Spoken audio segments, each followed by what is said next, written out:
Namik, müəllimlərə qarşı ən çox istifadə elədiyin söz hansıdır? Təkrar edirəm. Nəyin təkrar edirsən? Dərs təkrarı. Sonra gələsən. Baxarıq. Ayaq dura bilərsən? Aha.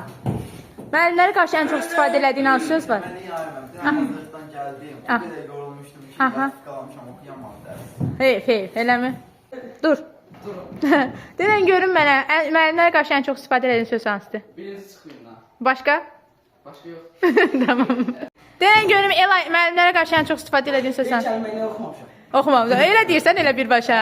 Bəs müəllimlər sən nə deyir? Heç nə demirlər. Otur deyirlər. Otur onda. Ədalətli görüm. Utandın, heç nə olmaz. Dur görüm. Utanma.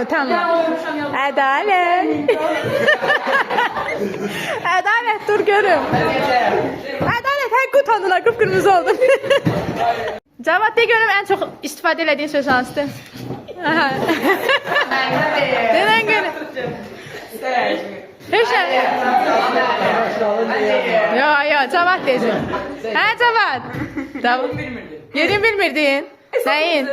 Hələ de görüm, müəllimə nə bəhanə gətirərsən? Gündəliyin evdə qalmayasın. De görüm. Ay, sağ ol. Denə görüm. Hayır, ışıqlar sönməmişdi. Kim? Ha, o da var. Allah rəhmət eləsin. Nihat, sən? Ay müəllim. Ay mənim, tamam. Sən? Bu sözü də təkrarlayıb sonra gəlirsən?